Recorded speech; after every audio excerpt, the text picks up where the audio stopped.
17 years ago, 60 Minutes first examined the so-called French paradox, which suggested that the French, despite a high-fat diet and high consumption of wine, had a remarkably low incidence of heart disease compared with Americans.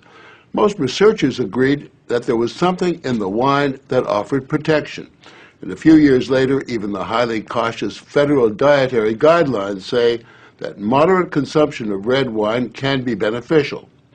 Now, scientists across the country have identified a substance in red wine called resveratrol that they believe might do more than just protect the heart, but could, in very high concentrations, significantly extend life by preventing a number of age-related illnesses. If they're right, we all may soon be taking a pill that could give us an extra decade or two of healthy old age. If the promise holds true, I think this has the chance to change healthcare. Dr. Christoph Westphal says we all may soon be taking a drug that just might beat the clock, a simple pill that could delay the inevitable. Our goal is to prevent and forestall many of the diseases that strike us as we reach 50, 60, and 70, all with one pill. What you're suggesting is that it's some kind of rejuvenation drug that turns a 70-year-old into a 35-year-old. That might be pretty hard to do, but I think if we're on a train heading one direction, we can slow down that train. I think we can slow down these genes that control the aging process.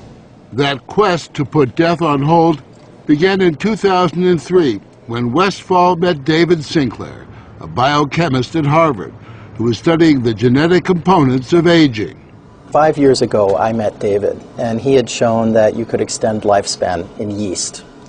That's pretty exciting. Now, if you happen to be a yeast, it's very exciting. Yeasts are one thing, human beings are more complicated. So Sinclair focused on a gene present in almost all life forms, the sirtuin gene.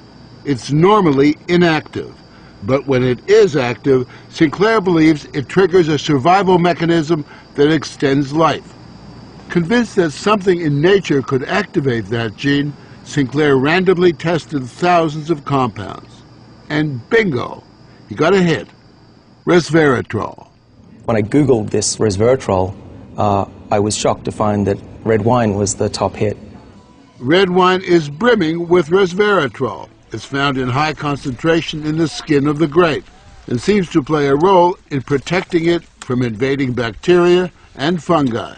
Were you aware of the research into red wine that it offered certain health benefits? Oh, sure. I mean, that's why I almost fell off my chair when the link was made, and I thought that this was a potential explanation for the benefits of red wine.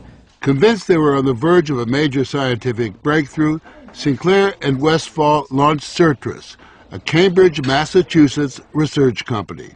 They, along with a handful of other cutting-edge biotech companies, are developing resveratrol-based drugs that they believe zero in on the longevity gene. The important news here is not that we found something in red wine. The important thing is that we passed a milestone where we can now make drugs based on this knowledge and potentially slow down aging itself. Everyone from plastic surgeons to your friendly snake oil salesman have been promising a ticket to eternal youth for some time. So the prospect of a prescription pill based on red wine that could trigger a longevity gene sounds too good to be true. And yet, scientists have actually known for years of one surefire way of doing that. Stay hungry. We have a pill that can mimic many of the effects of calorie restriction or exercise. So one could be very healthy and obese at the same time. Our goal is healthy individuals, ideally via lifestyle, and if that doesn't work, we believe that we'll have a pill that can mimic that. A pill that in effect diets for you. A pill that turns on the survival gene. And what we're trying to do with our drugs here is to put the body in a defensive state, to ring the alarm bells and get the body to defend itself, instead of dieting to set the alarm off, pop a pill. The pill is a highly concentrated form of resveratrol, a virtual vineyard of healthy living. How much red wine would you have to drink to get the kind of resveratrol that you're using? The sad news is that you'd need to drink about 1,000 bottles a day of red wine, which I don't recommend. The pill itself may not extend lifespan, but could prevent the diseases of aging.